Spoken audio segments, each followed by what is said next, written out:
नमस्कार, आदाब। इन दिनों कुछ अलग टॉपिक्स पर बात कर रहे हैं जो हमारी लाइफ के लिए इम्पोर्टेंट हैं।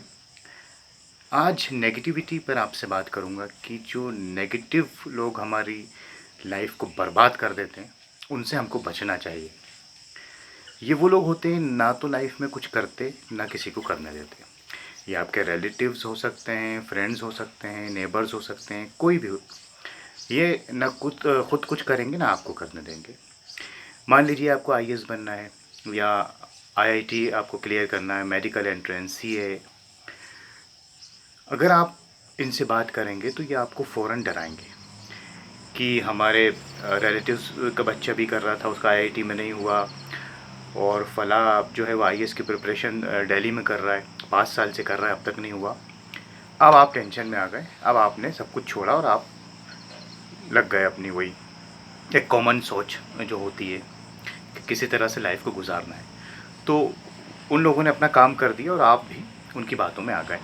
तो ये नेगेटिव एटमॉस्फेयर होता है, ऐसे लोगों से बचना चाहिए, क्योंकि जिन लोगों को भी सक्सेस मिली है लाइफ में, वो भी इंसान ही थे।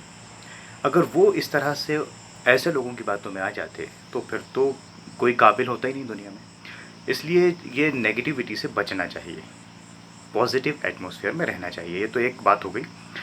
अब आप इसको यूं भी देखें कि आजकल कितना कंपटीशन ऐसा है गए हुआ, क्रिएट किए हुए कोचिंग इंस्टीट्यूट्स हैं। एक क्लास में, एक बैच में 1,000 बच्चे पढ़ते हैं। अब बच्चा बेचारा वैसे ही टेंशन में कि इतना कंपटीशन है, 1000 बच्चे हैं, हम कैसे आईआईटी क्रैक करेंगे, कैसे मेडिकल एंट्रेंस। अब वो, आप यकीन मानिए, ये जो बच्चे स्टूडेंट्स जाते हैं, एक एक हज़ार बच्चे एक क्लास में, इनमें से पढ़ने वाले सिर्फ 50 बच्चे होते हैं एक क्लास में, ज़्यादा से ज़्यादा। 950 जो बच्चे हैं वो घूमने जा रहे हैं, अपने पेरेंट्स को बेवकूफ़ बना रहे हैं, कोई गर्लफ्रेंड बना रहा है, कोई बॉयफ्रेंड बना रहा है, ये सब चलता रहता है। 50 बच्चों होते हैं पढ़ने वाले, उनमें कंपटीशन होता है। तो ये भीड़ को देख के डरने की ज़रूरत नहीं, ये हर जगह है, कंपटीशन बड़ा है, नो डाउट। लेकिन ऐसा नहीं है कि अच्छा हम नेगेटिव थिंकिंग के हो जाते हैं तो हम ये समझते हैं वो 1000 बच्चों में लास्ट नंबर हमारा है। तो भीड़ को देखकर भी डरने की ज़रूरत नहीं है। एक पॉजिटिव एटीट्यूड रखना बहुत ज़रूरी है। एक ये दूसरी बात हो गई जिसका हमें ख्याल रखना चाहिए।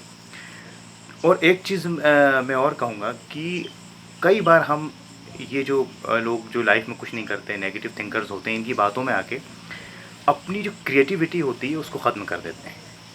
मान लीजिए कोई लड़की को फैशन डिज़ाइनिंग करना है। अब वो 4 लोग, अब ये 4 लोग कौन होते हैं लाइफ में, मेरी तो आज तक समझ में नहीं आया है। 4 लोग क्या कहेंगे? अब 4 लोग क्या कहेंगे, तो वो पेरेंट्स ने बच्ची को फैशन डिज़ाइनिंग नहीं करवाया।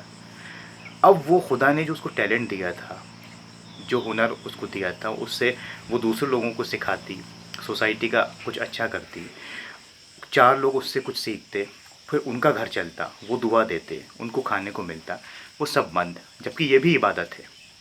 कई ऐसे प्रोफेशंस हैं, लोग जो गॉड गिफ्टेड चीज़ें होती हैं, वो इन लोगों की बातों में आके, नेगेटिव लोगों की बातों में आके लोग अपने बच्चों को घर में बिठा देते हैं या खुद वो काम नहीं करते। तो ये, मैं आपको एक बात बताऊं, रफ़ी साहब जब हज करके आए तो उन्होंने गाना गाना छोड़ दिया। नौशाद साहब को पता चला, नौशाद साहब को रफ़ी साहब बहुत बहुत मानते थे, तो नौशाद साहब ने कहा कि मैंने सुना है आपने गाना गाना छोड़ दिया। तो रफ़ी साहब ने कहा अब मैं बस इबादत करूँगा। तो नौशाद साहब ने कहा कि ये जो आपकी आवाज़ है ना, ये आपकी नहीं है। तो रफ़ी साहब ने कहा जी, उन्होंने कहा कि ये पब्लिक की आवाज़ है, आवाम की आवाज़ है, आप इसको रोक नहीं सकते उन तक, अगर आप इसको रोकेंगे तो आप गुनाह में पड़ेंगे। तो रफ़ी साहब की बात समझ में आई, उन्होंने कहा नहीं मैं गाऊँगा। तो ये गॉड गिफ्टेड, आपका कोई भी काम अगर आप उसको अच्छे के लिए कर रहे हैं, जिससे लोगों को फ़ायदा हो रहा है, तो वो आप खुदा की इबादत कर रहे हैं। क्योंकि उससे आप देखिए ना, रफ़ी साहब के गाने गा के आज कितने जो गरीब सिंगर्स हैं उनके घर चल रहे हैं ऑर्केस्ट्रा में। तो ये खुदा की कुदरत है। तो ये नेगेटिव लोग जो होते हैं ना, ना तो ये खुद कुछ करते, ना दूसरों को कुछ करने देते। और अफसोस की बात है कि ये ज़्यादा होते हैं। अगर हमको इतना पॉजिटिव होना चाहिए कि या तो हम उनसे दूर रहें या उनको भी पॉजिटिव थिंकर्स बना दें। लेकिन आजकल इतना लोगों के पास टाइम नहीं होता। खैर, मैं तो बार बार आपसे यही कह रहा हूँ कि पॉजिटिव एनर्जी के साथ आगे बढ़िए। जो लोग भी, अगर आप बायोग्राफीज पढ़ेंगे तो सब लोगों ने अपने घर तक छोड़ दिए, अपने घर तक छोड़ दिए हम, लेकिन यहाँ बैठते हैं 4 दोस्तों में। अब वो लोग वो रोना शुरू कर देते हैं, मेरे पास एक मकान है, दूसरा क्यों नहीं है, तीसरा क्यों नहीं, ऊपर वाले का शुक्र नहीं करते। अब अपन टेंशन में आ जाते हैं कि यार हमारे पास तो एक मकान भी नहीं है। अब होता क्या है, पॉजिटिव एनर्जी नहीं ले पाते हम और नेगेटिव हो जाते हैं कि यार वो तो देखो इतना है और हमारे पास कुछ भी नहीं है, अब हमारा खेल जो ख़त्म। तो ये सारा एटमॉस्फेयर का बहुत बड़ा खेल है, तो हमें इन चीज़ों से बचना चाहिए। कुल मिला के वो एक शेर मैंने पहले भी कहा था, कुछ तो ऐसे हैं जो जीते जी मर चुके, कुछ ऐसे हैं जो मर के बोलते हैं। तो हमें दुनिया से जाने के बाद भी हमारा नाम लोग हमें याद करें। क्या वजह है कि लोग आज भी गालिब को, शेक्सपियर को याद रखते हैं, बड़े बड़े साइंटिस्ट हुए, उनकी पॉजिटिव थिंकिंग थी।